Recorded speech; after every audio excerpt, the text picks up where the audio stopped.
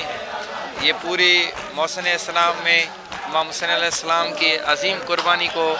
ہم ہمیشہ یاد کرتے ہیں، اور یہ قوم، مذہب اور کسی شخص کا نہیں ہے، پوری کائنات میں جتنے بھی انسانیت ہے ان سب کا امام حسین علیہ السلام ہے، جس میں مسلمان ہو، ہندو ہو، سکھ ہو، کافر ہو، یہ محسن اسلام ہے۔ اور امام حسین علیہ السلام کی عظیم قربانی کا یہ سبب ہے کہ عاشور کے جو ان کے جو ایام تھے ان کی یاد میں یہ جلوس ازا، قافلے ازا، جو سبیلے ہیں یا عالم عباس ہیں، یہ ان کی یاد میں سب کچھ منایا جاتا ہے۔